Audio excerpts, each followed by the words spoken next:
Assalamualaikum warahmatullahi wabarakatuh. Kepada Bapak Dede Farroji selaku penguji sidang, prakerin saya Prasetyo Panca dari kelas 12 1 akan mempresentasikan hasil kegiatan prakerin saya selama di PT Resa Robotik Indonesia. Dan berikutnya saya akan mempresentasikan hasil prakerin saya di PT Resa Robotik Indonesia, yaitu pembuatan robot smart trash bin berbasis Arduino. Dan ini adalah biodata saya. Selanjutnya latar belakang. Praktek kerja industri atau prakerin adalah kegiatan pendidikan, pelatihan, dan pembelajaran yang dilaksanakan di dunia usaha atau dunia industri. Kegiatan tersebut sebagai suatu upaya untuk meningkatkan mutu siswa-siswi sekolah menengah kejuruan atau SMK dengan kompetisi keahlian yang telah dipilih serta sesuai dengan bidangnya. Praktek kerja industri ini juga merupakan salah satu kurikulum yang harus ditempuh oleh siswa-siswi dan menambahnya wawasan sehingga ilmu yang belum siswa-siswi pelajari di sekolah bisa kita dapatkan di dunia industri, serta menjadikan gambaran untuk suatu saat siswa-siswi kerja pada dunia industri yang sesungguhnya. Sekolah menengah kejuruan merupakan lembaga yang memiliki suatu kegiatan yang wajib, yaitu kegiatan praktik kerja industri atau prakerin. Praktik kerja industri atau prakerin ini adalah sebuah kegiatan yang memiliki tingkatan penting dan akan memberikan pengalaman yang akan digunakan di masa yang akan datang.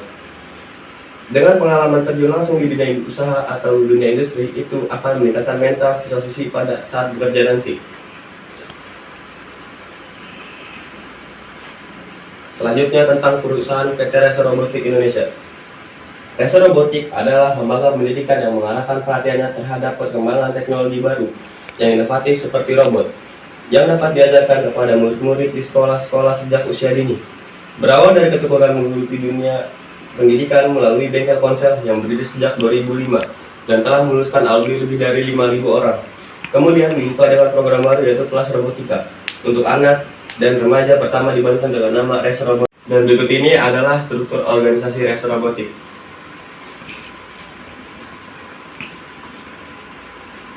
Selanjutnya ada tata tertib di PT Resa Robotik. Yang pertama, hari atau jam kerja perusahaan. Hari kerja mulai dari hari Senin sampai dengan hari Sabtu.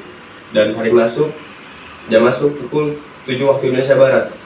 Dan jam istirahat pukul 12 sampai 13 waktu Indonesia Barat. Dan jam pulang pukul 17 waktu Indonesia Barat. Yang kedua, dilarang keluar tempat kerja tanpa izin dari pegawai perusahaan. Dan yang ketiga, bersikap jujur, sopan dalam berbicara. Dan yang keempat, berpakaian rapi dan sopan.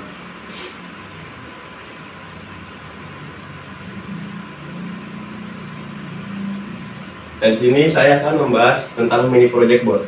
Mini project board merupakan jenis terkecil dari papan elektronik solder shield. Yang satu ini, mini project board digunakan untuk membuat sebuah rangkaian mini yang tidak membutuhkan komponen elektronik dalam jumlah banyak. Jumlah lubang koneksi yang dimiliki oleh mini project board adalah kurang lebih dari 170 titik. Pembahasan kedua, saya akan membahas tentang aplikasi Arduino. Aplikasi Arduino adalah pengendali mikro single board yang bersifat open source. Diturunkan dari wiring platform, dirancang untuk memudahkan penggunaan elektronik dalam berbagai bidang.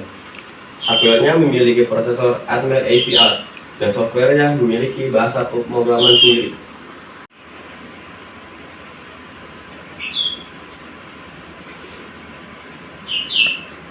Dan yang ketiga, saya akan membahas tentang kabel downloader. Kabel downloader ini adalah kabel penghubung antara sistem minimum dan PC agar program dapat diisikan dari PC ke dalam microcontroller Atmega pada sistem minimum.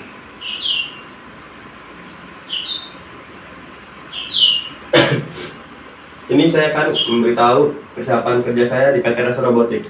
Yang pertama, berpakaian harus rapi, bersih, dan wangi. Yang kedua, harus mengecek peralatan atau sarana yang dibutuhkan. Yang ketiga, disiplin terhadap waktu kerja.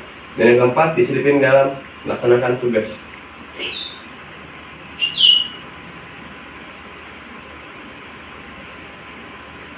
Selanjutnya, ada bahan dan alat yang saya butuhkan untuk membuat robot smart trash bin. Yang pertama, ada kain bekas. Yang kedua, Arduino Uno chip. Yang ketiga, mini project board. Dan yang keempat, ultrasonic sensor. Yang kelima, aplikasi Arduino. Dan yang terakhir, kabel downloader.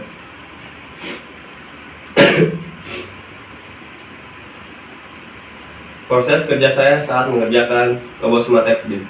Yang pertama, siapkan bahan dan alat yang dibutuhkan. Yang kedua, pasangkan bahan dan alat sesuai petunjuk. Yang ketiga, saat memasang harus teliti, tidak boleh ada yang terlewat.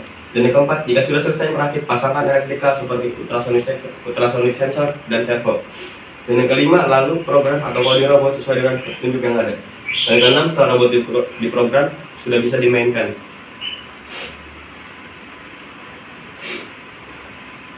Dan ini adalah hasil kerja saya membuat robot smart test bin berbasis Arduino.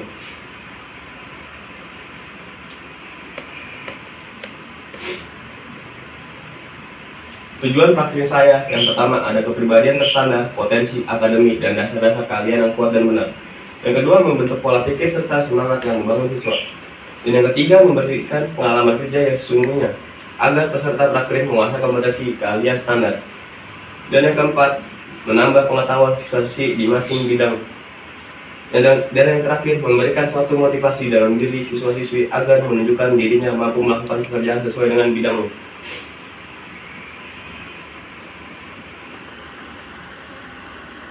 Dan di sini di bagian terakhir ada kesimpulan. Kesimpulan yang pertama, praktik kerja industri atau prakerja adalah kegiatan pendidikan, pelatihan, dan pembelajaran yang dilaksanakan di dunia usaha atau dunia industri dalam upaya pendekatan atau meningkatkan mutu penulis dan siswa-siswi menang kejuruan yang sesuai dengan kompetisinya masing-masing dan untuk masa-masa mendatang guna memasuki dunia kerja yang sesungguhnya. Penulis melaksanakan prakerja di PT Robotik Indonesia melakukan pekerjaan pembuatan atau perakitan dan pemrograman robot smart test dengan menggunakan tempat sampah bekas dan beberapa alat yang digunakan proses pemrograman robot smart test bin menggunakan aplikasi Arduino. Dan yang kedua, ada saran. Dengan prakira praktik kerja industri, penulis mencoba dengan segala kerendahan hati menemukan pendapat atau saran selama praktik di PT Robotik Indonesia yang akan jadi bahan perbaikan di masa yang akan datang. Berikut diantaranya. Yang pertama, sebaiknya lebih diperhatikan lagi dalam menggunakan alat robot agar tidak banyak yang rusak. Yang kedua, makin banyak lagi menggunakan robot kreatif agar lebih tertarik oleh anak-anak yang mengikuti ekskul robotik. Dan yang terakhir, semoga PT Robotik Indonesia makin maju dan makin berkembang pesat ke depannya.